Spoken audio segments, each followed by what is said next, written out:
transition. In addition, we were able to expand our hours. We used to work Monday through Friday, 7 to 4. Because of the millage, we were able to hire more people and purchase more vehicles, which has been a real stumbling block for us. We don't have massive amounts of capital. And so we were able to do those two things, and in doing those two things, we were able to expand our hours 6 a.m. to 9 p.m. This is very important because for many, your doctor's appointments may run into that 5 o'clock hour. They may run into a 6 o'clock hour. We wanted to be able to give our riders the opportunity to expand their needs, especially for medical. But more than that, we had many folks with disabilities that were going to work, and they were done at 8 or 9 o'clock in the evening. And so their families were having to go pick them up. That isn't reasonable. It's also not reasonable for mom and dad to pick you up at noon either and take you to a job. For us, we wanted to provide independence for those that needed it most. And it has been an incredible opportunity for many of our riders to be able to stay out later and work. And it's been an incredible opportunity for their support systems, their families, their friends, to not have to go pick them up at 8 or 9 o'clock at night.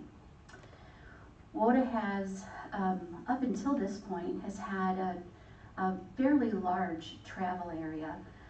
When we took care of our first 4 communities, Highland, White Lake, Waterford, and the city of Walled Lake, our travel area really expanded from Clarkston into Pontiac, down to Henry Ford Hospital in West Bloomfield, Novi Ascension Hospital, over to New Hudson, up to Heartland. And now, with the extension of Holly, Groveland, and Rose, should you pass your resolution tonight, we expect to be able to go into Grand Blanc, Fenton, all the way up into Flint for medical, as well as Bishop Airport.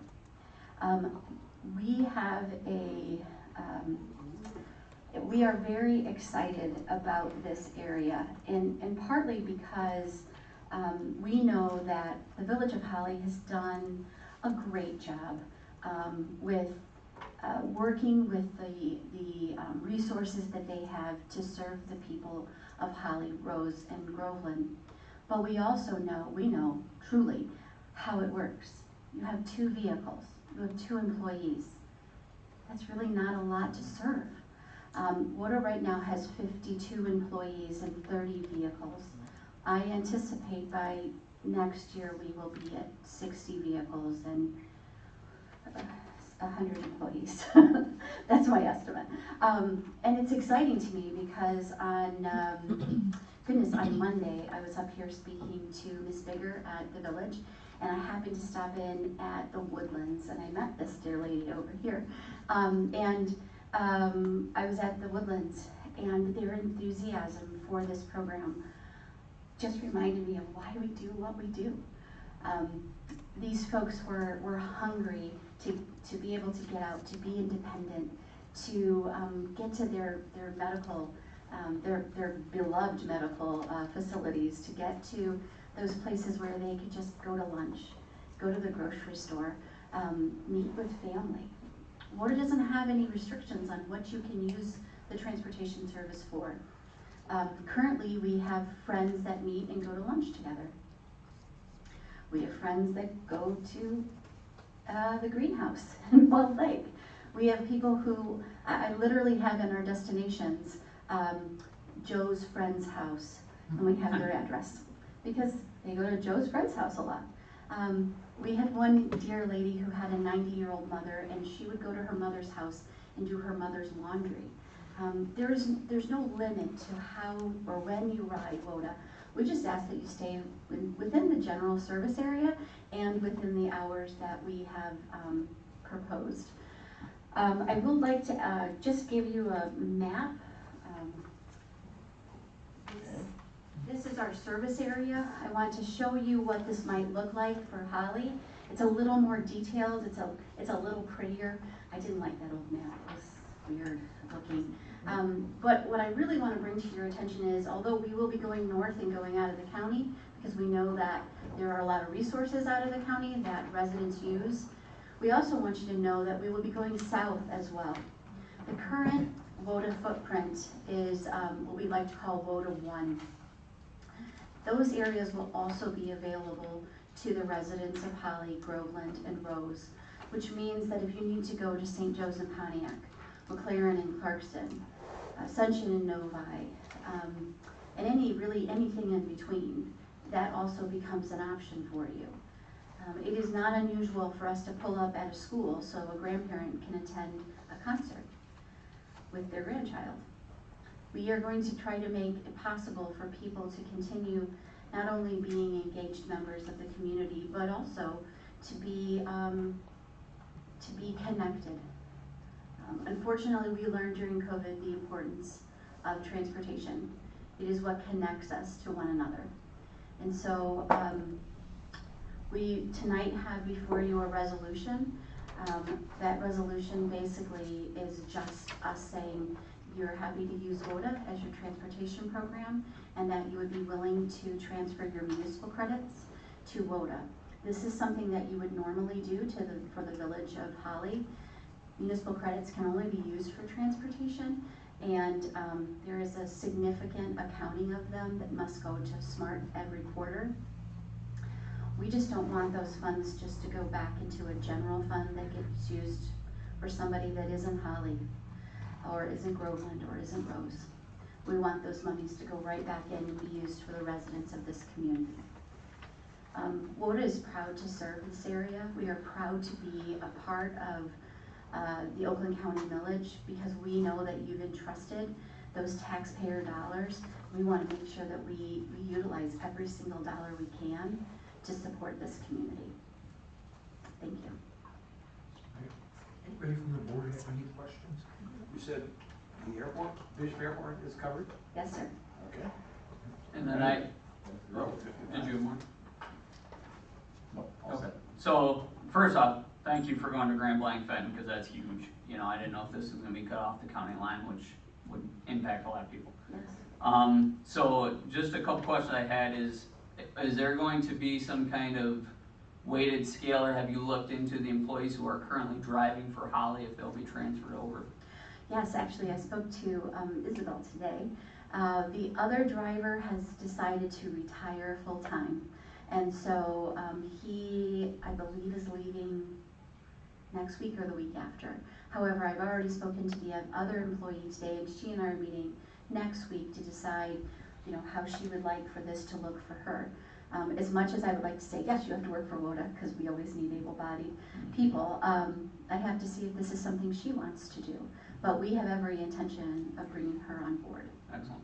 And then the only other one is, say they were to travel outside of this area, would that work and maybe you drive them to a line and they would contact whatever the other, so I know there's a couple different ones of these. Would they then contact, say, NODA, I think is one, or? So right now, that is not our intention. Right now, the area that you see right there, we plan to drive that entire area. Okay. I will say probably for the majority of places outside of Flint and perhaps Bishop, well, at Bishop, we're not gonna wait for you. We're gonna expect you to go and we'll go home. But at Flint, there is an expectation that we probably will end up waiting unless we know that it's a very long appointment. Mainly because if I take a rider to St. Joe in Waterford or in Pontiac, there are other people that I can pick up in Waterford and work around at that time so that my driver is still working. Mm-hmm. Then they can come back, pick up the Holly resident and bring them back to Holly. We've still been very efficient. The rider doesn't have to transfer from here to there and everywhere. I can't promise you that there will never be a transfer, but right now it's just it would be a transfer within WODA. So a WODA driver would meet another WODA driver and there would be a transfer that way. But that would probably be fairly limited because I have a lot of opportunity to work when they get into different areas of WODA. So just so you understand the background, when this was put on the ballot, I was not in favor of it. If you look at the map and the way the election went, the entire northern and western part of the county did not pass the millage. Once it was passed, the county came out and said that these areas were 3 and 4 years away from receiving service. I called a meeting with Groveland, with Rose, with Brandon, with Springfield. We met in the village of Holly and the village of Ortonville. We met here, and we just felt that that wasn't acceptable. You've passed the millage, you're taking the money. You sent flyers out to our residents and said this is a service. We got, our phone actually rang for a couple of calls on how to get rides. So we met with them. I engaged Alyssa Slackton, who helped us get a meeting with Hillary Chambers, because the county was ignoring us up until that point. I had a very nice meeting with Hillary. That meeting started out and I said, look, it's no secret I was against this millage, but the reality is the election happened, it's passed, the money's there, our residents deserve service. And that's when we started engaging with the conversations with Loda and Noda. It's my understanding that Groveland, Holly, and Rose are going with Loda. It's my understanding that Springfield, who was already partnering with Independence, and Brandon are probably going to be going with Noda. I don't know if that's for sure, but that's what I heard at one point. So we did meet with the village of Holly and the 3 townships. I know Rose has already passed this. Our Smart Bus awards the money that we get, I don't know, what do they call them, credits or something? Municipal credits. Municipal credits will be going to WODA, and as a supplemental, along with the county, will be picking up the other side of this. To answer you, Derek, we did negotiate. In that meeting with Hillary, we were able to impress upon her that service up here without Genesis Hospital is absurd. Absolutely. Because our residents go that way. Now, at the same time, we have one resident that has a doctor's appointment in Farmington Hills. We've had this conversation. It's just over the edge of this line that you see on the map. She has a cardiologist appointment. I have personally driven her there twice. They are going to be willing to service her as well. And I've talked to that resident. So this is going to be a good thing for the area. For those that say, are we going to get our money's worth? We're going to get the service we can get. And it's better than nothing. To look at the amount of money that this region pays, we'll never get that full money's worth. But this is service that is expected based on the election, and I appreciate all the meetings we've had and the work you've put into it in making this happen. And I was surprised the Bishop Airport was a little bonus. That had not been part of what we talked about. So we were looking at the map again. We had come up to speak to Holly, the village of Holly, and we were talking, and we started looking at that map, and I said, well, if we're going to Flint, you know, Bishop, it's right there. And we've had people ask us over the years, can you take us to Metro? Well, Metro's not right there. It's pretty far for us. But Bishop is right there. It's within the wheelhouse. And you know, even these boundaries that you see, we are basing that on the schedules that we have received from Holly. We use a lot of technology from a logistics standpoint to be as efficient as possible and to get people, all of the people who need to go, where they need to go. And so based on that, we've loaded all of the existing trips that we know people are taking, especially dialysis. Those are really important. Genesis Hospital, it is the main hospital here. My mother was a labor and delivery nurse there, so I get it. But those top borders, they're a little bit flexible, because when we find out that there are needs that go beyond, I just spoke with a woman who was telling me about she's got a optometrist that is just maybe a mile away from Genesis, and I said, we'll get you there. That's necessary. So those borders can be a little bit more flexible once we find out where people need to go. You know, for us, it's about making sure that Holly's taken care of. How do we do that? Right. Well, I appreciate the work that we've put into getting this here. I thank you for taking the time tonight to come out and explain, to answer questions from the board. and we've got the resolution on here, and we'll be voting on it. But Thank you very much. Anybody have any more questions for this lady? No. All right, Thank you. thank you.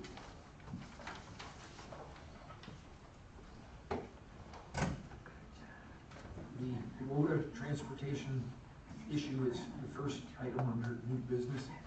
Amy, Pardon? I said your transportation, the proposed resolution is the first item under new business. Thank We you. will get to that.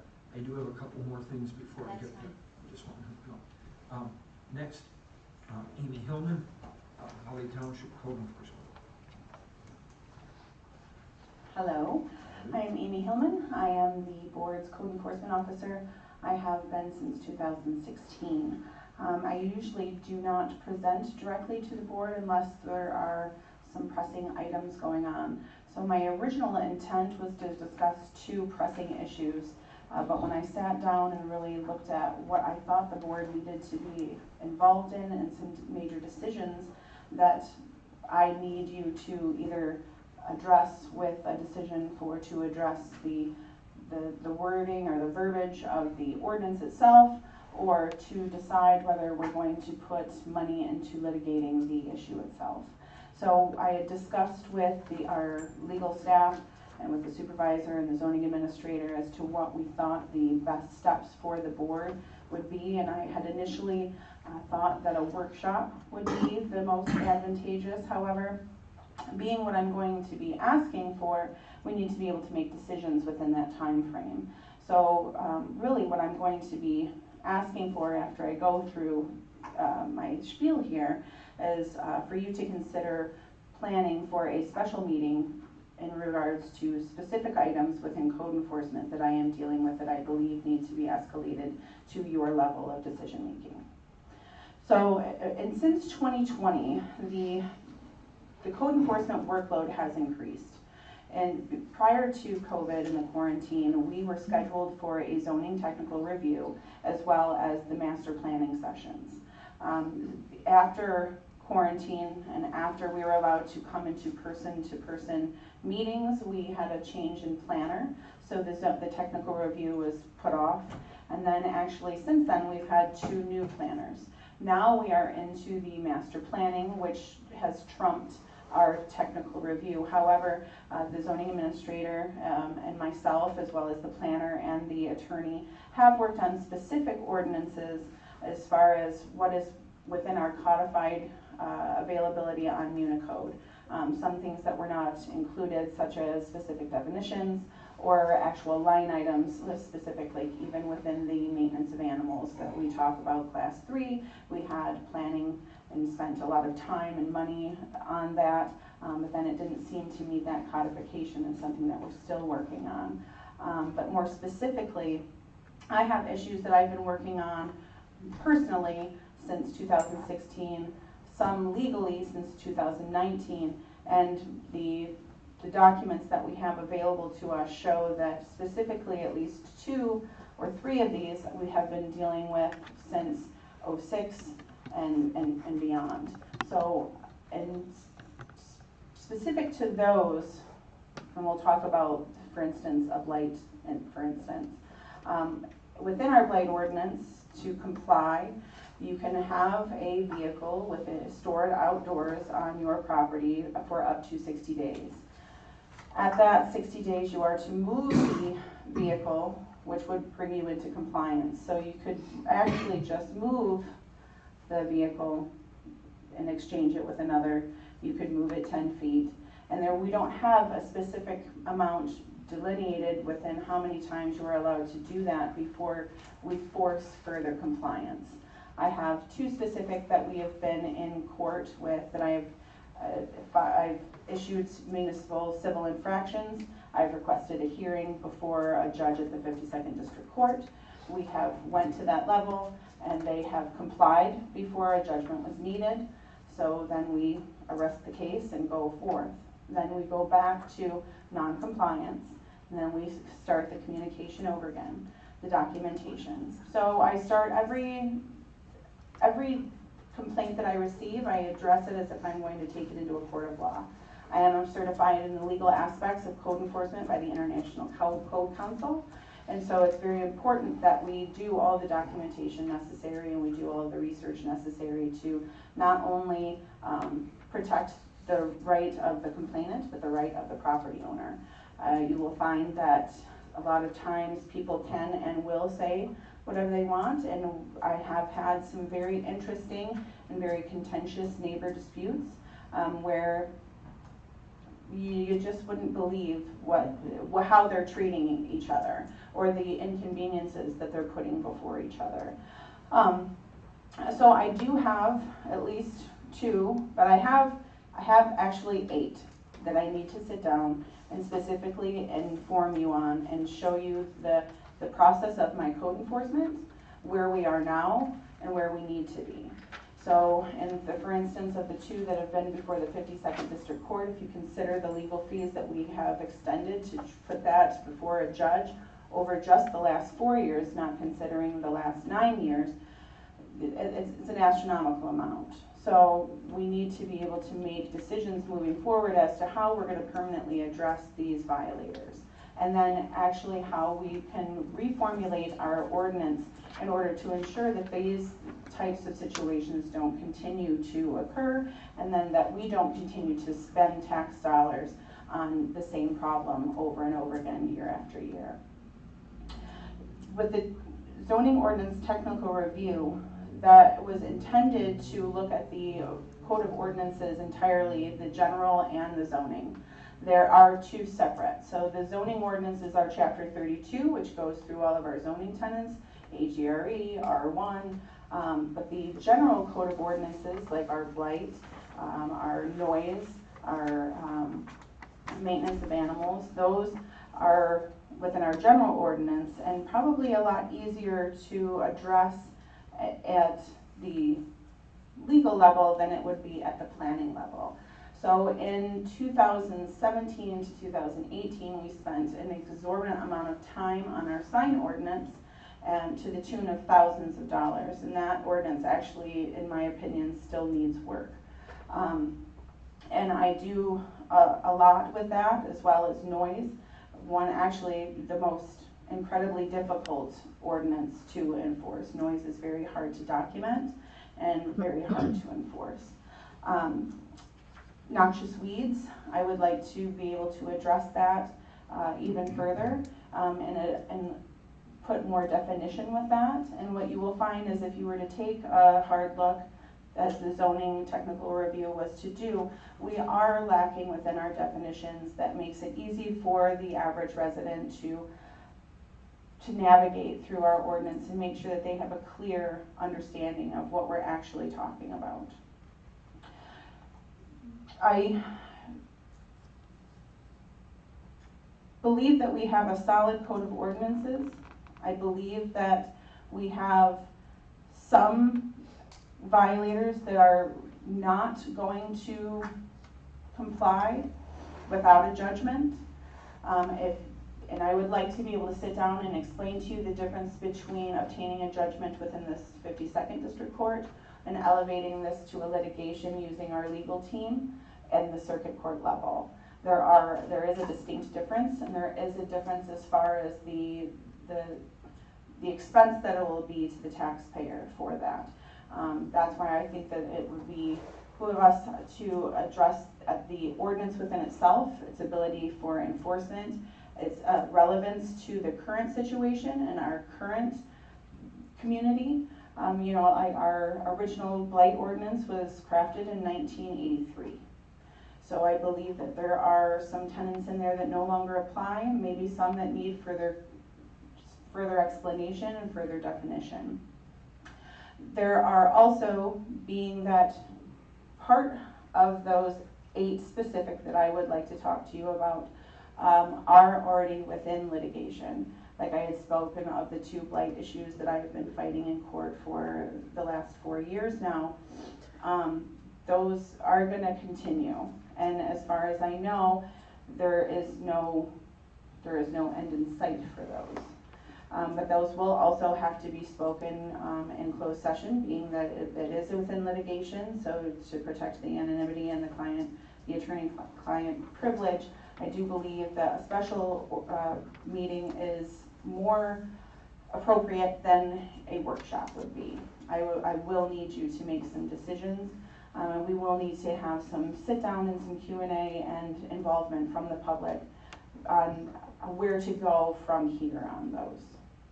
So that is my formal request, being that I think that you'll hear more on that tonight, is that we have some pressing issues, we have some controversial issues, and we have some very basic administrative items that we could take care of that would eliminate a lot of the expense to the taxpayer. I believe that we have some available dates from the attorney, though I don't believe that our first meeting may require that. It all depends on what we decide as far as the agenda for that day. But I do believe that we have a wealth of information that is now going to be at your feet for decision. All right, thank you. Any questions? Thank you. Okay.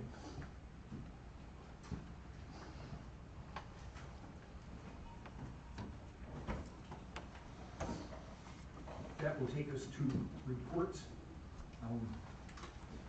Mr. Ruth? Nothing for me. Mr. Burton? So the planning commission earlier this month, we had a campground brought before us to discuss. So through discussing that, there was a lot of community input on various things at campground. So we had, spoke with the person who initiated this, sent items that need to be corrected and different things that need to be changed. So I suspect they will be coming back shortly to bring us a full list of everything we'd asked for. Okay. Anything else? No. All right. Clerk Winchester? Nothing for me. Treasurer Ryan? Just a general update, summer tax bills are out, people are making their payments. We've gotten a lot of returned mail, so if you didn't get your tax bill, verify with us your mailing address, it may need to be updated. If you need your, the deferred tax forms, you have to complete them each year, so make sure you complete it again. And the BSA online should be all updated now. If you have come in, you hopefully have met our new deputy treasurer, Nina. She's doing a great job and moving along great. We're working on year end and looking at cash flows for potential investments. All right, thank you. For those of you that have driven by the farmstead, you've seen the outlay for a foundation, and it's been several months of anticipation. We've had so much rain in July and August that it just keeps stalling the project because it's large equipment. The Ernst barn, which is located on, which was located on Scott Lake and Watkins Lake, has been completely disassembled. That's quite a project. All the beams get marked and so forth because it's going to come out here and be reconstructed. They had marked all the stone, the field stone from the foundation, and they were removing those. And their intention was to be out here this week. And of course, the rain comes and they get stuck and they have to wait for the ground so they can get the equipment to move around. But they are heading out here in the next week or two. You should see the activity start out here, as all of the parts of the barn have been disassembled and are there. They're just at the stage of removing the foundation. That will come out. Some people were concerned as to why they didn't dig footings and pour them. That foundation that you see in the ground is the base for the barn. The barn is going to go up from there, and soil will be brought to it. So there really won't be a foundation down in the existing ground. The foundation will be up, and then the ground will be brought up to it. It's an interesting barn. It is a dairy barn from 1850s. It is said to be the same style of barn that was on this property originally. And the best way I can describe it is it's kind of a tri-level barn. And the cattle go in on one, the dairy cows go in on one side, and where you drive the tractor up in the middle of your typical barn, one wall goes up and it's a barn space. The other wall is about waist high, because the cattle is down underneath, and then from the floor that's waist high up is where the hay would have been stored. And that, so it is a little different barn than what we're used to seeing, but that's what's going to be going out there. We do have a couple of resolutions here. The $10 million that was awarded to purchase capacity from the Kearsley Interceptor for the sewers on Dixie Highway. That has been completed by the county. There's a couple of resolutions in here tonight to finish that off. And now we start looking for money for the rest of the project. But that's where we are on that. All right. Next is public comment. Public comment is on agenda items only. Members of the public can address the board on agenda items only once recognized by the supervisor. Comments are limited to a maximum of 3 minutes. The board may extend this time by a majority vote prior to addressing the board. Members of the public shall state their name and address for the record. A second public comment is available after new business for all other comments. Thank you for your cooperation. Do we have anybody for public comment? None appearing? Okay. Oh, I'm sorry, I didn't see No, you. that's right, I was hiding behind. Thank you. I'm sorry, I didn't see you. Good evening, everyone. My name is Elizabeth Kelly, and I reside at 5383 Grange Hall Road, and I have been for the past 19 years. I just wanted to start by introducing myself, because this is the first time that I've come to one of the meetings, and I find it very interesting. I'm an Army brat and the daughter of a Korean War veteran. My father-in-law was a World War II Marine whose injuries earned him a Purple Heart. My grandfather was a 20-year Navy vet who fought in World War I, and he was born in 1889, and yes, I'm old. Not as old as he was. But I am a 70-year-old woman, and I have breast cancer. I retired as the CEO of a nonprofit organization and spent 30 years in senior nonprofit management. So, as you can see, public service is in my blood. And because this is my first appearance, I'm going to ask for a little indulgence because when I timed my comments, I think it runs maybe about 30 seconds over. So I just wanted to let you know, and I feel like maybe I banked a little time with the 19 years. So my issue is, for the past 3 summers, an open-air Trump flag store has operated on the property of my immediate neighbor to the west of my property. And this area is zoned agricultural residential, and retail sellers, according to the ordinance, are prohibited from operating in this zone, with the exception of farm stands, which have their own special things that they, privileges and things. In the case of the flag store, this vendor holds a free business license courtesy of a Michigan law called Public Act 359 of 1921, 100 years old, which gives him the right to peddle his wares. And the boundaries of this law are further clarified in a subsequent Public Act 51 of 1925. So this fee-waived business license doesn't confer unlimited privilege. Both of these laws support granting a free business license, which is good in any jurisdiction in Oakland County. However, the individual must follow the local ordinances and other regulations just like any other merchant. If this man were peddling his wares door to door, which was the original intent of the license, and he approached my house and I have a no trespassing sign, he's not going to be able to come to my house. It doesn't grant him that privilege. So some in our community are feeling a little defensive about this, and I appreciate that. And they've expressed that they feel that this merchant is being unfairly targeted for his political content. And there are those who believe that my objections are political. And they're correct, because I believe that this permit holder has been allowed to operate in an area in violation of the Holly Township zoning because of political alliances.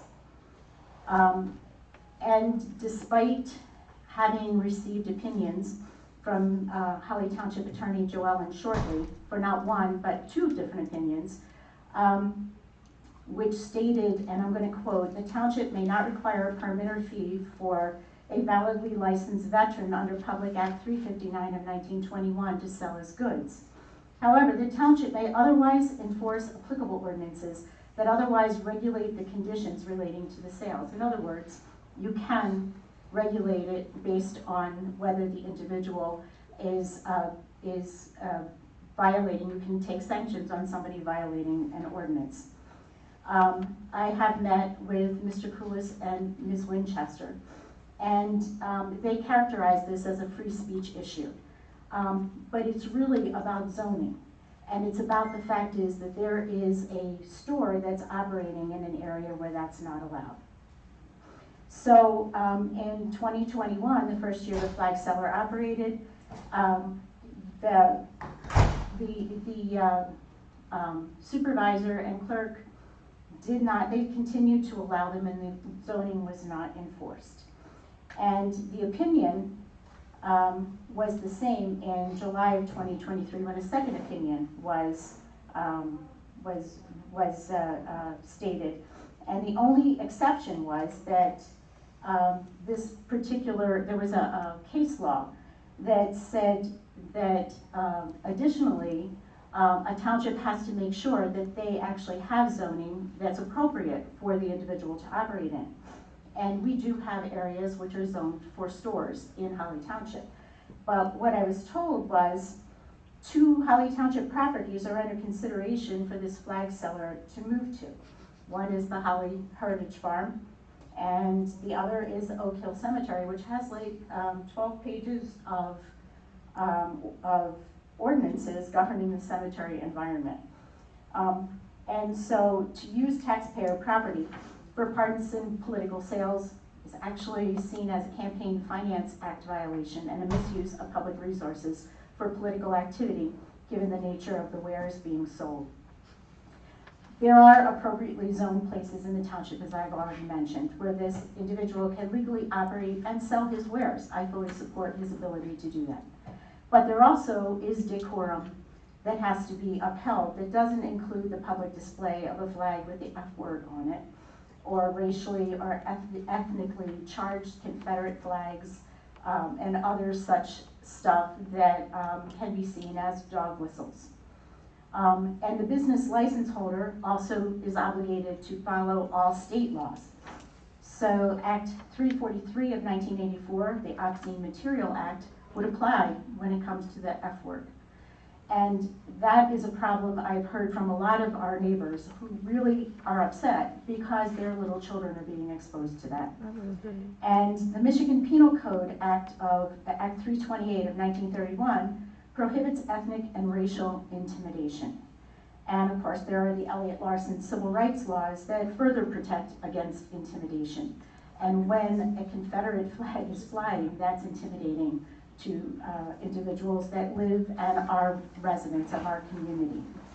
So I'm going to say that I'm concerned that you're not following the laws of the township that you swore as public officials to uphold.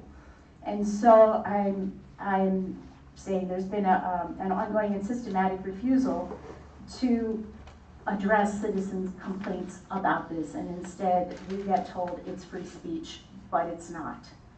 It's about decorum, it's also about zoning, and it's about following the laws that we have on the books. And so I am asking that you please take another look at this. And this is something that is important because it's reflective of who we are as a community, and making sure that we are fair to everybody and that we are not making decisions based on friendship or other issues. And so this is something that a failure to address this is a dereliction of duty. And I'm just going to make sure that that is out there because this is something that concerns all of us as a community. And for me, I'm the immediate neighbor. It really impacts my property to have a store open in the middle of a field. Thank you so much for your time and consideration. All right, thank you. This is a public comment section. It is supposed to be on agenda items. Yes. That was not an agenda item. It is now. Number 5A. Oh, it's in regards to 5A? Yes. Okay. All right. Cheryl?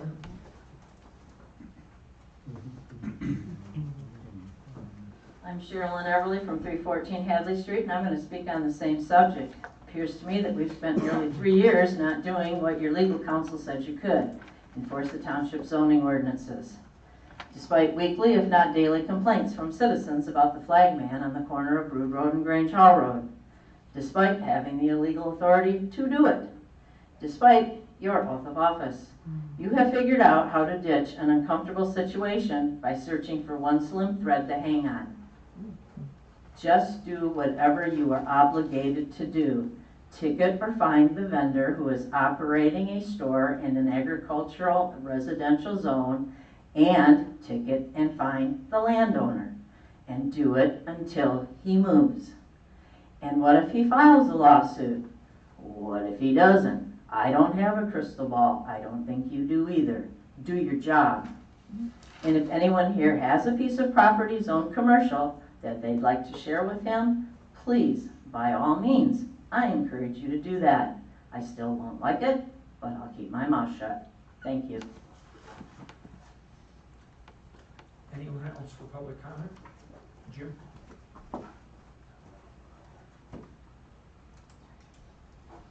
Hi, good evening. Jim Koskela, 207 North Saginaw.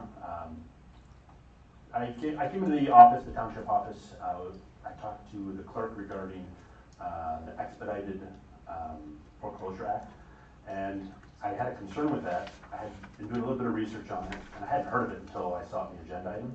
And the way my understanding of it is that, let's say someone's $8.41 short on their taxes. Let's say they're not getting their bills because their address is wrong, like we just heard. That expedited foreclosure process allows the township or the county to do it faster, with the goal of making it, less blight. So I think there would be a reason to do that, to expedite the foreclosure process. But my concern is if we're just foreclosing people to foreclose on them faster, even though someone's living there, or if they're not living there and the property's maintained or something like that, I think there could be some bad instances. So now I'm not saying that would always happen. I'm not saying you guys are going to do that or the county's going to do that. But if the power is given to somebody, it's a lot harder to take that power away than it is to, keep everything in check. So thank you. Anyone else for public comment? These are actually 2 emails that were sent. One is, first of all, my name is Angela Wallace, 709 Baird Street. This was sent from Mary Blanchard. My name is Mary Blanchard, 3444 Oak Creek Drive, Holly, Michigan, 48442. I am in agreement that the display and selling of flags should be forced to stop operating on any street corner or public property. No other business has been given this opportunity, and none should be allowed. The fact that the man is a veteran is commendable, and I thank him for his service. This does not change the fact that his sales are inappropriate in the location and use of the flags with offensive language on display, and it needs to stop. In addition, he should not be allowed to set up on public property where the rest of citizens are again confronted by this inappropriate, offensive display, and where other people may choose to sell their own products on public property as well. I thank the residents that have committed their energy, time, and ability to this effort on behalf of other residents in Holly, Michigan. I ask the Township Board act in the best interest of the majority of citizens and stop the display and sales of flags on street corners or any public property. Sincerely, Mary Blanchard. Next one's from my friend Gina Marie. It says, hi there, I'm a resident of Holly and I have a 6-year-old son who attends Patterson Elementary. We pass by this flag seller during the summer months. There are several flags with the word fuck on it. I've had to explain this to my child. I do not believe that this should continue or to be allowed. Thank you for your time. And I will also say I do have children and I don't appreciate the word fuck having to be among my son's going, Mom, look, I can read. It's not appropriate. Shouldn't be allowed. Angela? Yeah. Who did you say the second letter was? Gina Marie. Say that slower. Gina Marie. Oh, is that her last name? I'm actually not sure what her last name is. Oh. But I will vouch for her as well. Okay. Anyone else for public comment? Okay. The letter. Well, Steve brought it down. Yeah. Mark, so let me give you the background. Mark Cornwell called me and said he wasn't able to make it to the meeting tonight, and he had a letter that he wanted to read to the board, and they asked me if I would read it, and I said I would. My mistake was I should have asked to see the content, and I say that only because there are a couple of things in here that people may decide are racist or insulting. But do you want me to read the letter now, or do you want to wait till we get to it at the end, Mr. Ruth? Oh, I've read it. It would be in public comment.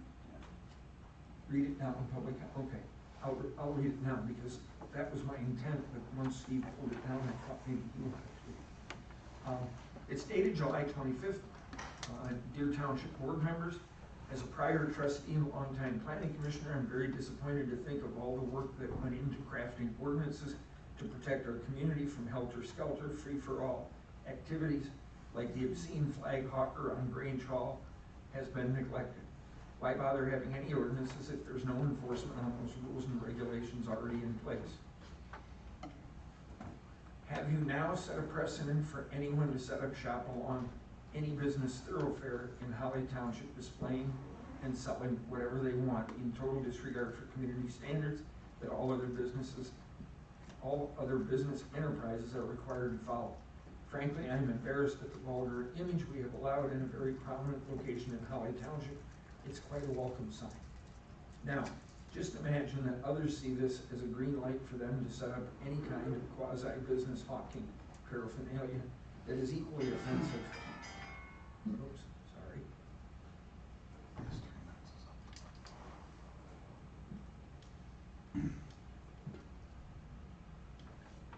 That is equally offensive and starts popping up all over. And now this time the message or products do not appeal to the board, but since a precedent has been set, they could fight you in court and likely win based on discrimination with a question mark. Not picking on 8 Mile or stretches of Dork Highway, but is this what you want for the township?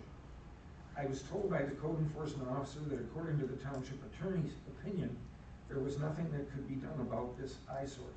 Maybe you should investigate a new code enforcement officer and township attorney. Please clean up this mess before it turns into bedlam and violence. Hiding behind free speech and offensive language to market hate and division is a despicable act, whoever is using it as a defense.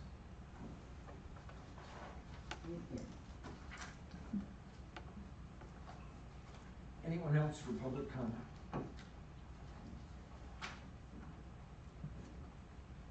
All right, none appearing, I'll move on to we don't have any open business, I'll move on to new business. The acceptance of the transportation services from WODA, which is the proposed resolution 2023-15.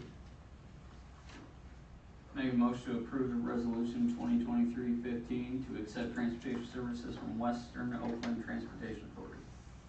Motion by trustee Burton, is there support? Support.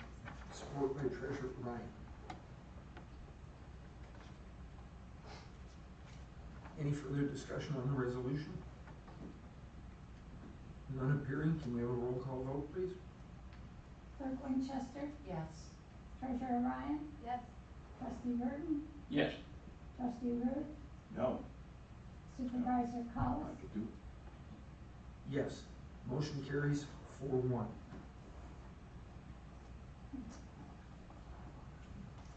Second on the new business is the amendment to Oakland County Sewer Agreement. It's just the two in bold. And I did have the attorney look at it and she said it was fine. So basically, just so you understand what we're looking at, this is the one on the percentages. No, this is the agreement. Oh. We have an original agreement and we need these two amendments in number 2 and number 3. And Just this is the public this is body regarding the definitions. phase 1 agreement. Yes. Yeah, okay.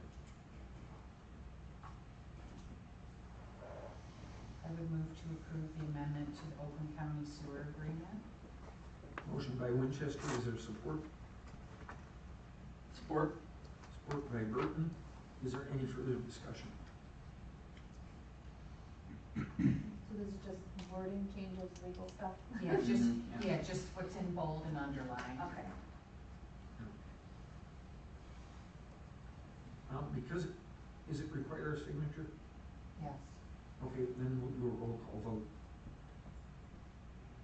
Treasurer Ryan, Yes. trustee Burton, Yes. trustee Ruth, Yes. clerk Winchester, Yes. supervisor Collis, Yes, motion carries 5-0. Next, we have engineering services proposal for the entrance of the new Township Hall. This is to create a de-acceleration lane. It will actually be an extension of the one that already exists, that takes you into Subway. It will just continue that down to the Township office.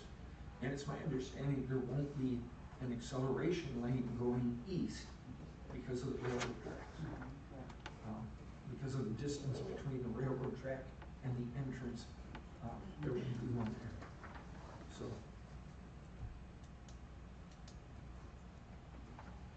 is it, Chair would entertain a motion? I move to approve the engineering services proposal for the entrance to the new Township Hall. Motion by Winchester, is there support? None appearing, I'll support. Collis? Is there any discussion? Isn't Oakland County required to do that anyway? Oakland County required to do it? Put the deceleration lane in? No. No? No. But there is one there now. Well, there's one that, if you drive on Grange Hall Road east, you can move over to a de-acceleration lane for Subway, but it stops short of our driveway. And the first time I did it, I actually got stuck because the traffic started passing me. You have to go back out to get around to get in. So this will extend that down to our driveway. And that is the responsibility of a developer. The truth is, it probably should have been looked at and made to be put in when Dawson Tire was there, but it didn't happen at that time. It should have. Any other discussion? Well, I still don't understand why Oakland County is not responsible for that. Because they're not developing the property we are. They have the What if we don't road. do anything? What if we don't do anything? Well, then we wouldn't need to put it in. No, I mean, what if we don't put the deceleration lane? It's like a serious safety issue. If you go in and out of there, Exactly, so why wouldn't Oakland County have to be required to fix it? they just They aren't. We're having the same problem with some of the Pulte subs on Grange Hall on the other side, because there were agreements verbally that the developers were gonna do it, but it never got put into writing. So as Riverside Gardens, Riverside Condos, and Riverside North gets developed and the influx of traffic, there's nothing mandating anybody to put a traffic light in or those DXL lanes.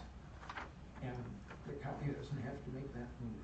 The nursing home at Quick Road, North Holly just had to pay for those all to go in themselves. Yep, the way it is, yeah. that's part of the, it's typically should be part of the development. Okay. So why are we paying HRC to be on there? Well, that's we not- can't put the lane in until somebody, it's kind of like hiring an architect for the building. We have to have an engineering firm. There isn't a price on this thing, though. Cost. I couldn't find it. Oh, I don't have page two of this one. I have page 1 and 3. I thought there was two. You see, there was.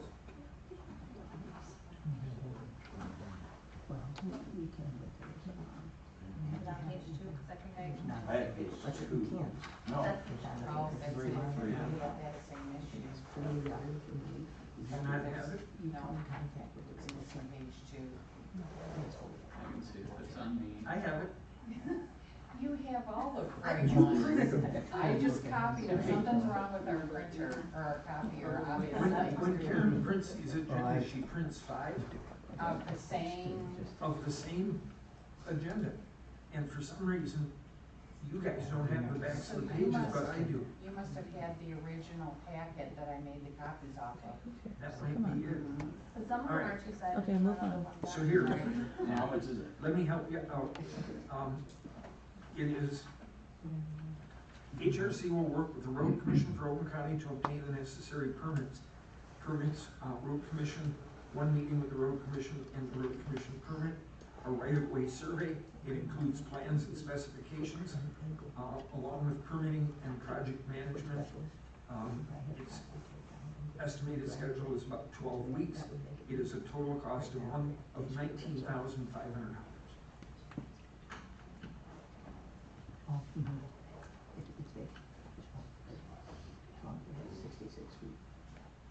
That'll be the total cost. Yes. Did you want to see it? No, that's okay. But that'll be the total cost of their proposal and meeting with them, not of this. It doesn't include actual Yeah. paving. But you said doesn't include the permits? It does, yeah. They'll put the big packages together. And it says there's no involvement or permitting with the railroad. No rerouting of utilities will be required.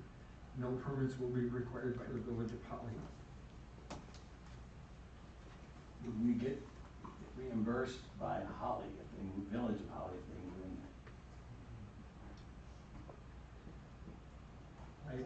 I don't know that, But it should be, right? Because they have to pay for it. you mean from a standpoint of shared expense? Yeah. Well, it I mean, I depends would on just what ask. that, we have to work out all those details and how that even looks, so I don't that's- know because, I mean, we're gonna be required to do this one way or the other. And we have funds available. Metro project. No, in the metro, I thought we had metro funds available. Yeah, we can use metro funds. We've got metro funds Which we is, can yeah, use. grant funds from, yeah. Yep. So it'll be paid for, not taxpayer money. Okay. Yep. Any other questions?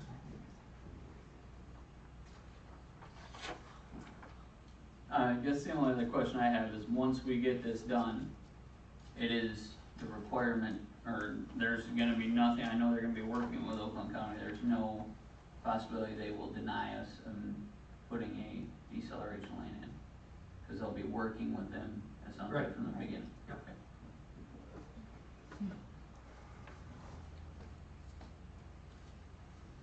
Okay, Chair would entertain a motion? Oh, I've got it, Winchester and Cullis, I'm sorry. Any further discussion? Not appearing, can we get a roll call vote, please? Trustee Burton, Yes? trustee Ruth, No. supervisor Collis, Yes. clerk Winchester, Yes. treasurer Ryan, Yes. Motion carries 4-1. Now, the accelerated property tax foreclosure, proposed resolution 2023-16. Jen, did you want to talk about that? Well, it's like was mentioned before, it's a program with the county to foreclose more quickly than the usual 3-year process. I will mention that this is specifically for abandoned properties only. This isn't for a house someone is living in or anything like that. This is only allowed to be done if the property has been completely abandoned. And we don't currently even have one of those. However, I did see in the letter that if we don't have the resolution on the books going forward, we can't use it if it ever comes to that.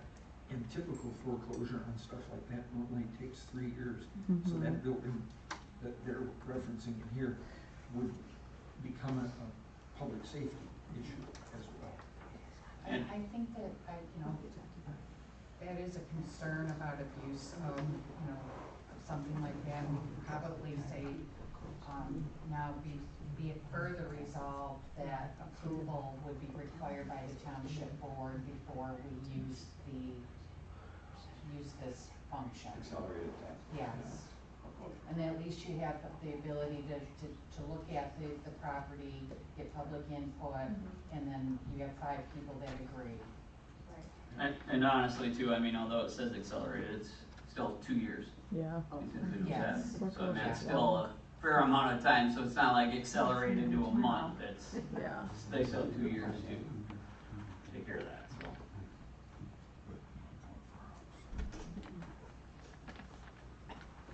So So the chair would entertain a motion. A motion to approve resolution 2023-16 accelerated property tax foreclosure. Are we gonna add the additional? Oh, language? with the additional verbiage as stated from the clerk. So we have a motion by trustee Burton. Is there support? Support. Support by treasurer Ryan. How's that gonna read again? That now therefore be it further resolved that the Holly Township Board of Trustees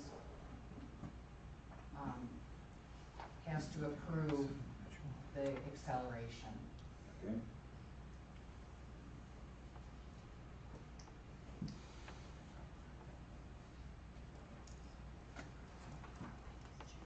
Any further discussion? We're all set. Okay. Motion is by trustee Burton with support by treasurer Ryan. Could we get a roll call, please? Trustee Ruth, Yes. Supervisor Cullis, Yes. Clerk Winchester, Yes. Treasurer Ryan. Yes. Trustee Burton. Yes. Motion carries 4-1, or 5, I'm sorry. Well, I got my notes bouncing back around here. Okay, so number 5 under new business is the Oakland County Drain Commission appointment of costs.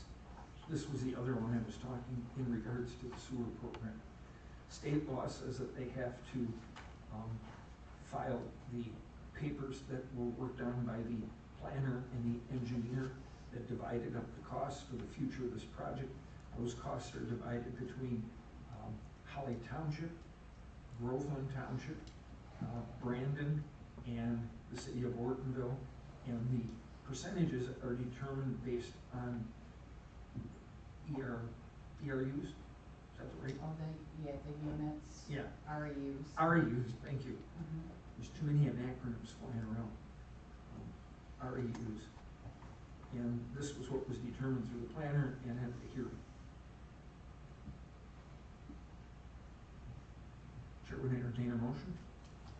It's just, you don't need a motion, it's a hearing, so if the board wanted to oppose the apportionment, then we would need to have board approval to make that opposition, otherwise you just don't do anything.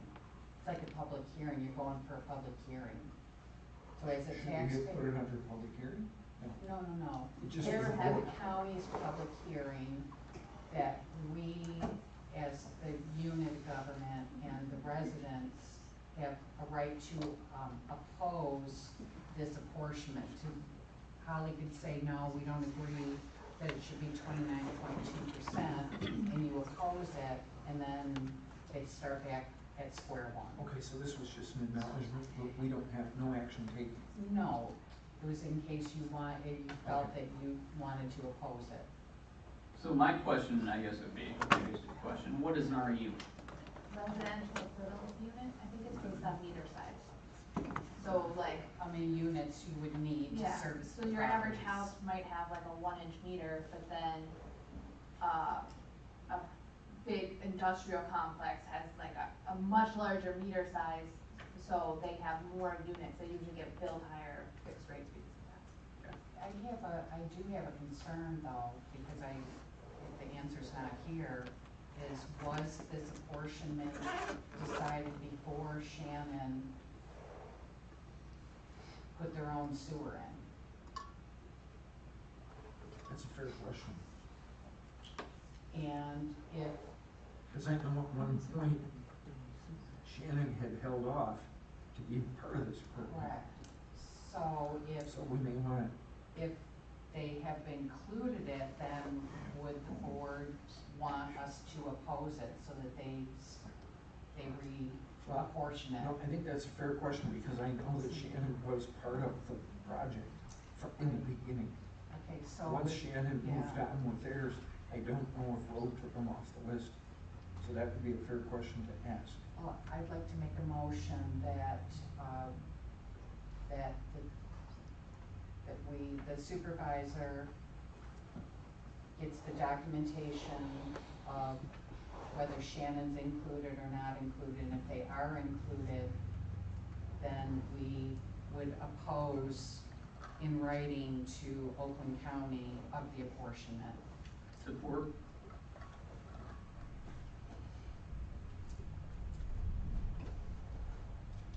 Motion by Winchester, support by Burton. Is there any further discussion?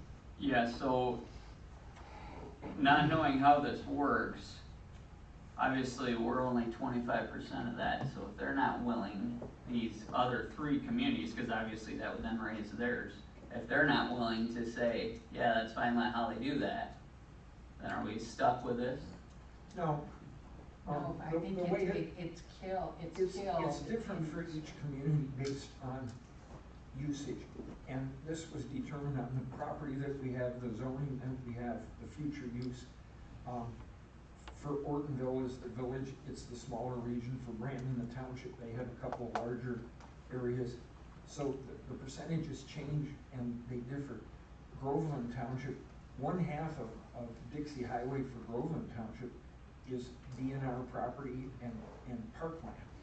So it differs based on what the potential usage would be. The Shannon question is a fair question, because I know when we sat down with this project in the beginning, Shannon was gonna be a part of this. They put off doing their, they had come to the board prior to where we got, when we got to this, and the board approved. They had an agreement with Grand Blanc for their sewer. When this started, they paused, and they were gonna be a part of this because the sewer will eventually run right by their building, and they would be separate. But when we ran into the snafu, with the county, then it got stalled, and that's why they went off and did their whole thing. Cause at one time, the DNR was also gonna be a part of it for Holly Rec because they needed new, but their septic systems were so bad that they couldn't wait, and they had to move. So, the question of whether they were recalculated with those 2 changes, is a good question to ask. And Groveland should be asking the same question about the, campground. Yes. Because Yeah. they've done something, so the project's really taken a complete different look. Yeah, because of those 2. That's why I said it's a fair question to ask. So if it does get voted on by each community, it sounds like either way it'd be 2 and 2 then. Well, and Well, but from then reading if this, it's we- voted on by the drainage board, not by the communities. Well, Okay. and our Communities attorney, speak. yeah, our attorney, I think if we oppose it, then they have to redo it. Well, they would take a look at the They would take- opposition. yeah. Okay, so, Well, all right, so the have to motion on the redo floor it. is, Yeah. the motion on the floor is for the supervisor to engage with, Water Resource Commission and the planner, and just make sure that Shannon and, Holly Rec were subtracted from that project. I know they were part of it in the beginning. I know they both fell off early on, and I would like to think that they did that, but it probably doesn't hurt to No, ask. that stuff can fall through the cracks easy. Yep, okay. Any further discussion? Do these percentages get carried over throughout? Because obviously, 29% of 0 is 0. But does that, so once it gets updated, hopefully, does that stay the percentage throughout the whole thing? It's the percentage for the project. Okay. And from what I understood when the gentleman was here, they're definitely being proactive about getting grants and everything like that to make Yes, this cost. we have not approved phase 2, and we've made it very clear we won't approve phase 2 without funding. Right. Mhm. Because Holly Township, Groveland Township, Village of Ortonville, and even Brandon, none of us can afford this project on our own. You know, that was one of the conversations that we had early on, because communities like Troy or Waterford, larger communities with larger budgets, can look at a project like this differently. We can't. This project came out of the county parks putting the ORV park out there, and we started getting people wanting to develop land around it. Oakland County wants the ORV park to be successful. The ORV got put there because of a court decision some 20 years ago, based on how many ORVs are registered in Oakland County, and Oakland County had no facility for them to be used. So that's how it ended up where it is. And going forward, when it did, that's when myself and Bob DePalma went to, we actually started with Genesee County because we knew they were getting ready to develop the Curzon Interceptor. And we went to them, and then we took the information we had from them, went to the county, and got this started. The way we bought capacity from them was through a grant Melissa Slotkin helped bring out of Washington to Oakland County that was earmarked for water and infrastructure. So that's how we got to where we are. So will Oakland County also assist after this project is done with residents that may wanna hook up to it? So there is a specific amount of capacity, and the way that it works is that capacity is there on a first come, first served basis. We know that that capacity was designed to include, there's a mobile home park in Groveland. It includes the properties on there. It was done specifically to not include, Groveland has a subdivision along Dixie Highway. It's not actually off of Dixie, but it borders Dixie. They didn't want to be a part of it. So each community will write what it's exactly supposed to serve once that comes through. Brandon had said years ago that they didn't want to be a part of it, but things have changed from a septic standpoint and from state requirements on these engineered fields. And when we started this project, they reached out to us and said, hey, we want to be a part of this. It actually came as a surprise to Bob DePalma, who's been around longer than I have, because he said they were so vehemently opposed. But times change, boards change, and Brandon and Ortonville got on board with that. So the way it was written was, like you had said earlier, 1-inch pipe versus larger. We bought a specific size pipe that gives us this much capacity, and that capacity fulfills the needs that were based on the study that was done by Rowe Engineering and the Oakland County Water Resource Commission. Okay. And the language in that clearly states it's a first come, first served basis, because once you use the capacity, there isn't any more. So that's the way it was put together. Any other discussion? None appearing, I would call for a roll call. Clerk Winchester, Yes. Treasurer Ryan. Yes. Trustee Burton, Yes. Trustee Root, Yes. Supervisor Cullis. Yes. Motion carries 5-0.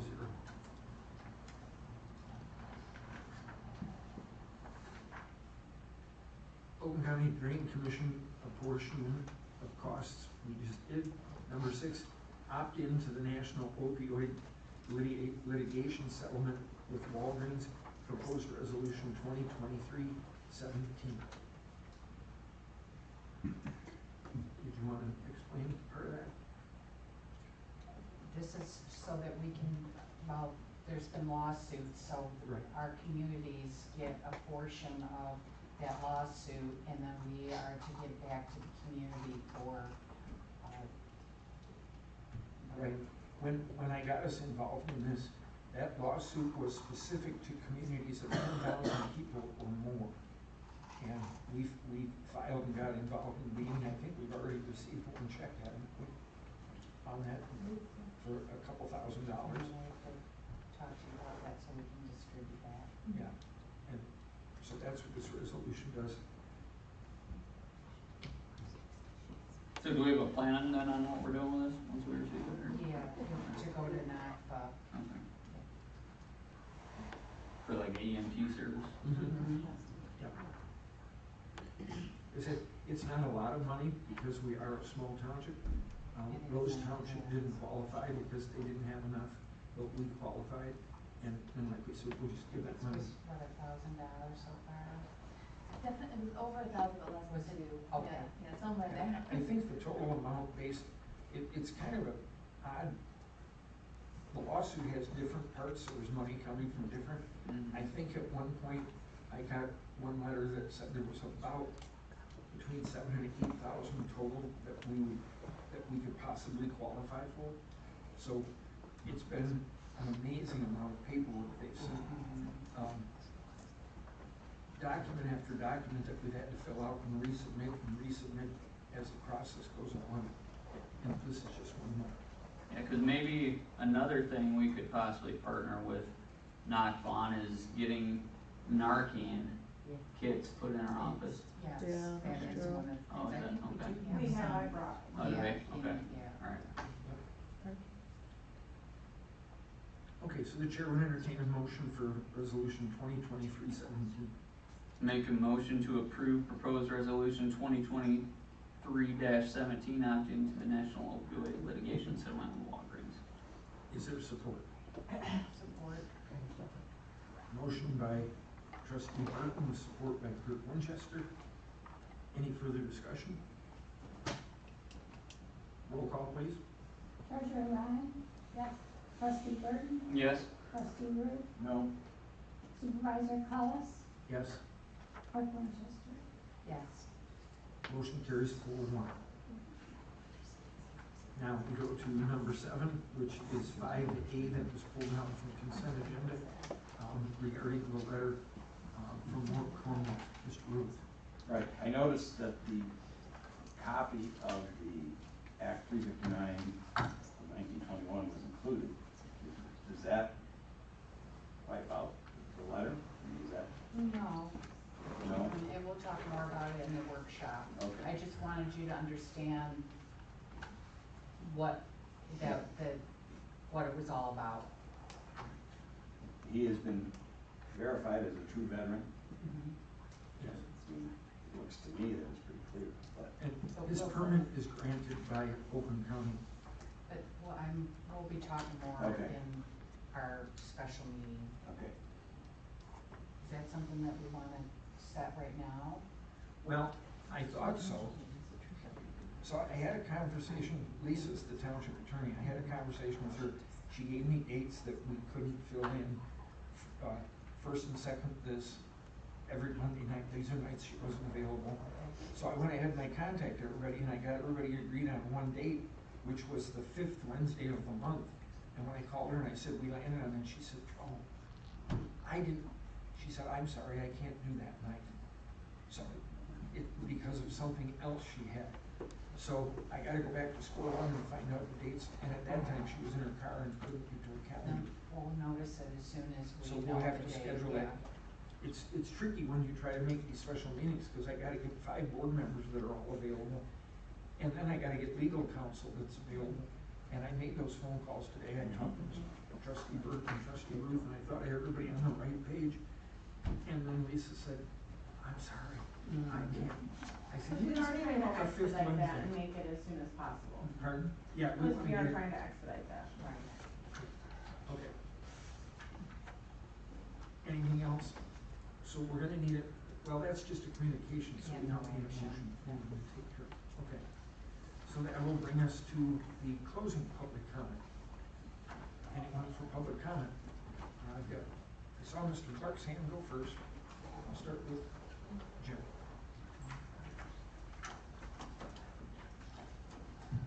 Jim Clark, 314 Hadley Street. I just wanted to say that I strongly support the idea of the township and the village sharing the space up on Grange Hall Road.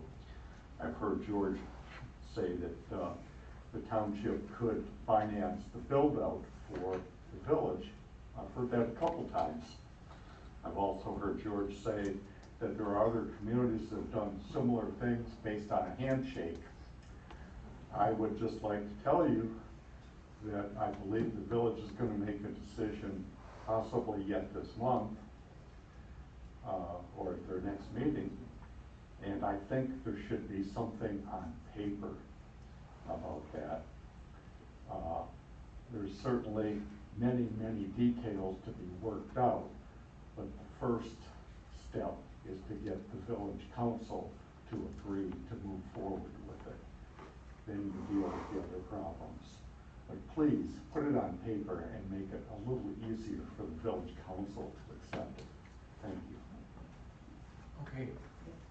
Mr. Andreski, you were next, and then Angela. I saw you.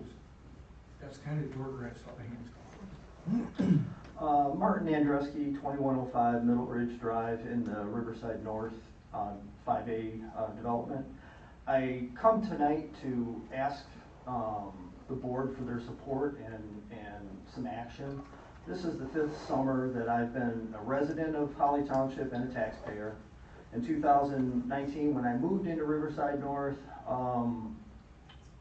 it had just really started back up again around 2018. There was a lot of activity or a lot of buzz going on, but it was quite obvious the roads weren't done. They were deteriorating, the sidewalks were deteriorating, and my wife and I had conversations of, you know, what was really happening, what's going on. Our builder had really no information to give us, and I hadn't even reached out to the township yet. And I quickly learned that, you know, there was a big issue with Silverman and what they called the economic event of 2008 and everything else. So I started looking into it to find out who would be responsible. In 2020, I learned a lot by calling Karen, and she advised me a lot of what happened previously. And then COVID took over, but building took off in full force. Oftentimes there were 5 and 6 homes underway at the exact same time, in unison going through. Although nothing got updated, there was no additional information, and then as I would talk, I would hear things of, well, this would be things that will be done after the development will be done. There was money set aside, there were bonds and everything else. So there was a degree of peace at that point. We had to live with it. Well, in 2021, our build out was completed. Everything was occupied. No movement started moving on. And I started making phone calls. I started, you know, attending meetings, going on, looking at the planning as well as the township meeting notes and agendas, and learned that there was a lot more to it than it were just going to magically get done now that the development was done. In 2022, I think I attended almost every meeting, and quite honestly, it was begging, pleading, bringing to the attention that this just couldn't go on. We couldn't have 84 people just get shafted. There were a lot of things, there were no promises made, but there was a lot of discussion. It was done. We were in May of 2021 or 2022. The township did have a meeting with the developer that had taken over for Silverman, who was now supposedly accountable for it. And there was going to be some discussion points. There was going to be HRC meetings. There was going to be the Oakland County discussion, and we were expected to have something done by the end of the year. Well, it didn't happen. It really seemed like just a big stall tactic by the developer. All the way through the end of the year, and saying we really wanted to do it, but it got too late. It got too cold. It would be a mess. And we can't continue. So in 2023, I was told, yes, it got signed. It would begin. We had to wait for Oakland County to come out, assess it with HRC about what had to be done. And then all of a sudden, it really looked like something was going to happen. They came out, they dug up sidewalks. Doing that, they tore up our sprinkler systems. They milled the road and repaired some curbs.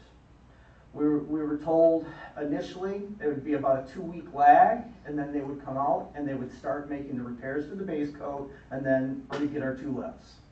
Well, that all happened many, many months ago. Since then, it turned into Oakland County, what we're told, or what's communicated to the residents, is Oakland County is asking for more repairs than the developer expected, and then all of a sudden the developer was magically out of the country, and then he was back into the country, and he just needed some forms signed. And then just a few days ago, I found out the forms are more or less commitments and checks. And I still, to date, have gotten no update as far as forms being signed, whether he's committed. This is, we talked about flags being a black eye to the community. This is a development that has fallen flat and someone needs to pick it up and address it. There are security bonds that you guys hold. There are security bonds that Oakland County, the road commissioner, is holding. When are the taxpayers and the residents, when are we expected not to be just at our wits' ends with our elected officials? Here, here. I'm done with it. The roads now are milled. They're tearing up our cars. We all have at least a 3-inch, if not greater, drop you know, on our things, some of the passenger cars are dragging, coming on, you know, going into their own driveways. And now the roads are milled to the point where none of our landscape contractors even want anything to do with snow removal this year because it'll just tear their equipment off. Yeah. So we went from what was absolutely ridiculous and should have never happened to a worse position. We still have concrete and debris that is just laying throughout the development. All the sidewalks that they came back and poured and did repairs for ADA accessibility have not been backfilled. All of our sprinkler systems have not been fixed. So we actually have a public safety and nuisance with the mess that was even left. I cannot believe that we can't get to the point where the township is going to take this developer with legal action and get it done. Agreed. This is just horrible that we have to go through this. Mm-hmm. That's all I have. Thank you. Good job. Angela? Once again, Angela Wallace, 709 Baird Street. I was following along on the agenda that you have posted online with your resolution 2023-17, resolution approving the opting into the national opioid litigation settlement with Walgreens. On page 73 of your agenda, it does have on your letterhead, and I'm not sure that this matters, but it does have the correct people as your supervisor, the clerk, the treasurer, and your trustees. But if you go to page 74, 75, you have the wrong letterhead. It still says that George Collis, supervisor, Karen Winchester, clerk, Mark Freeman, treasurer, Patrick Feeney, trustee, and Steve Root, trustee. So I don't know if that is something that we need to change. That's what I let her know. So, just to let you know, Thank it's you. just something I was noticing when appreciate I it. was following along. Thank I'll you. correct it. Yeah, thanks. I It's didn't a transfer resolution. over It's the the other the page. first page was right, the header, it's the headers. Oh, okay. I got, okay. This is regarding the opioid settlement, and I just wanted to make you aware, I worked with a population that we use Narcan quite a bit. And there are organizations that can also partner with you on these initiatives to be able to put Narcan boxes out in the community, especially in areas where that might be an issue, and also to train relatives and provide Narcan for the community. And it's something that is very good if someone is struggling with this at home, to be able to train their family members to be able to rescue them. Because sometimes when a person overdoses, those minutes are absolutely critical. And so I'm happy to provide you with that information if you're interested. All right, thank you. Yeah, Ms. Kelly? Yes. If you would, that information you got, if you could pass that along to Chief Lentz at Knoxville. Oh, sure, I'm They're happy to the do that. ones that take care of that for us. Perfect, because I think that that's something that is, every community is hit by this. It's not just something that's inner city. Yeah. Thank you. All right. Cheryl, I'll get you. Oh, no, I was just pointing. Oh, well, it's a good thing we're not in an election, you might have won.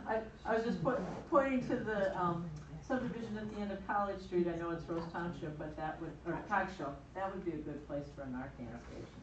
The gentleman behind you. Here.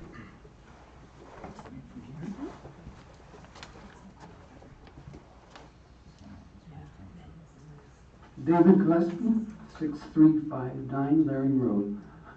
Boy, you people sure do have your hands full, I gotta tell you.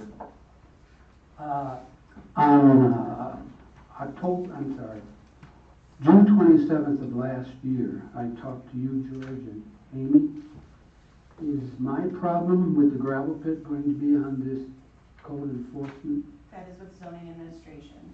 So I don't do any enforcement of mining or their permits. Who does? The zoning administrator. You can call me during the office and I can bring you up to speed. Is anything being done, do you know, at all? Yes. Because I am still away from my corner. They've got that fence up there. Thank you. Yep.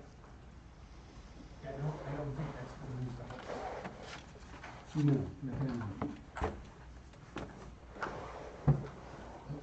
Jim?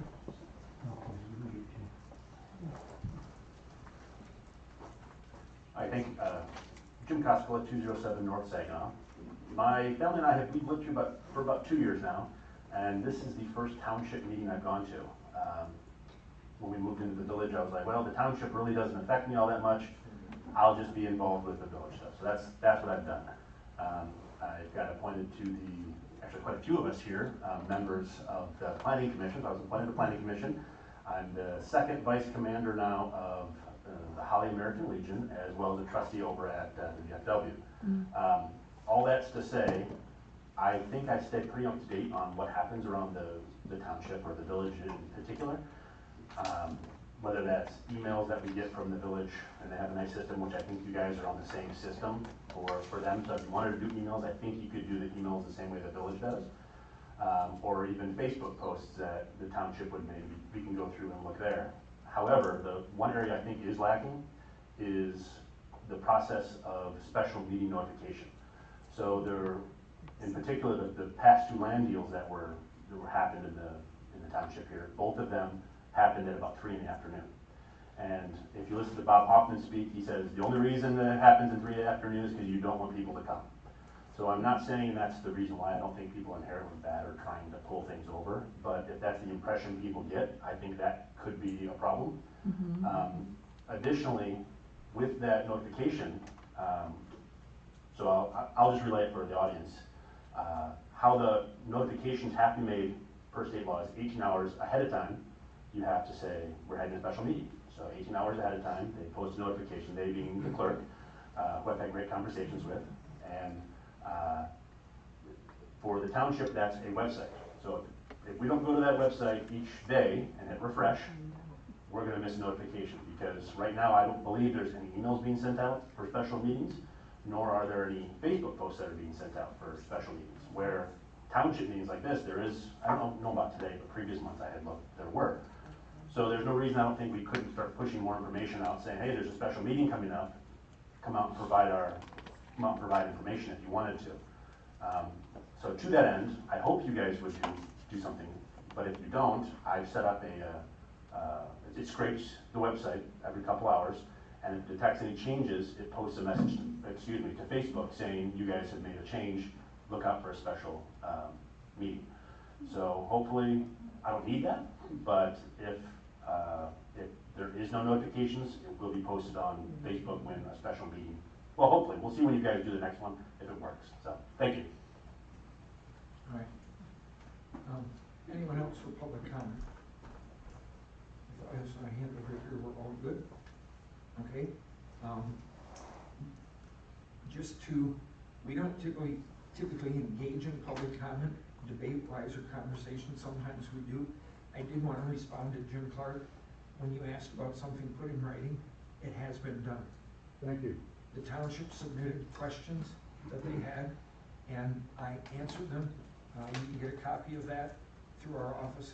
That was turned in on the 10th of August to them.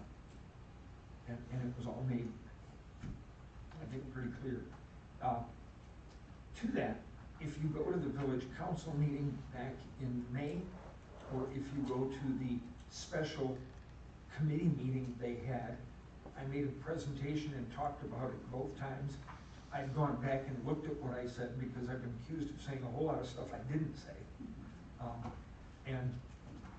Have made that clear. Unfortunately, our offices are open. I've got an open door policy. Unfortunately, people go out and post on Facebook either what they heard or with rumor or whatever. But if you watch these meetings, it was pretty clear what I said when I laid it out. But so it has been put on paper, just so you know. And can I ask something before we conclude? Kind of on that note. So, I'm not a village resident, but I did go in to take a look at that survey. And when I saw the picture that they had for a building, it had us in like a bump out.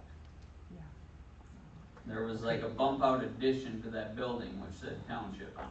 So understand that when we talked to and made the presentation to the building, we invited them to the table. We invited him, and I made it very clear, we're inviting you to the table to talk about opportunities. Scott Reynolds, who you know was our architect, had met with the village. The village hired a different architectural firm to look at their needs assessment because they have to move. Scott put together some options, and it says concept on it. What could be done with the property? How could we use the property together and share the property? None of that has been discussed, none of that has been worked out, because they're invited to come to the table. At this point, they're trying to make the decision as to whether or not they're even going to come to the table. Yeah. They have asked some questions, I think it's 13 questions on the paper, if I remember correctly. Boy, I hesitate to say this, I'll get quoted on this. I think number 7, 9, 7, 8, 9, 12, 11, some of the questions I couldn't answer because those are questions that would be discussed when you sit at the table. Some of the other questions I could. I did reference all of them in my response to them, but it was sent back. So it's important to understand that what I did was invite them to the table for the opportunity of putting both municipalities on the same ground. The bottom line is, this isn't about George Cullis. I'm gonna be 70 by the time my term's over. Jerry Walker's got 16 months left on his contract. Brian Clausen's got 26 months left on his contract. We're not gonna be here. This property, wherever the village goes, wherever the township goes, it's gonna be here for the next 50 years. The question is, are we here to serve the residents? Are we here to allow them to go to one place to get everything done? Or are they gonna, for the next 40 years, go here and then have to go across town over there and then come back over here? We have people come in the township office when they, what is the paper they file when they buy a new house? Property transfer affidavit. They have to file that, then they'll say to her, and I need to get the water taken care of. Well, we gotta send you over there. They come in and they say, I need a water meter. These are especially folks that are in the township, like in Riverside North, Riverside Gardens, in those subs. They'll come in and say, I need to get a special meter for my sprinkling for the yard water. Well, we have to send them to the village, because they have to get that permit. Or, I mean, they have to get the meter from the village. Once they get the meter from the village, they gotta come back to the township, because they have to get the permit to install it from the township. So there's a lot of times when people need services at both places. And it would just be nice, Jim made the comment that I talked about, the village of Milford and the township of Milford share a building. We called to get a copy of their agreement, and they basically said, we don't have one, we just did it. We are trying to get a hold of the agreement between the city of South Lyon and South Lyon Schools. That's an agreement, so they invoice each other at the end of the year for the shared utilities and shared maintenance. Yeah. So Farmington, and then there's a couple other ones that I found on the MTA when I did the question on their group chat, there's a couple that we'll be able to access, but for the most part, what you found is it's just an agreement to agree. Yeah. So, anyway, yep, we'll get there. Any other comments before I call the meeting? We will call it at 8:13.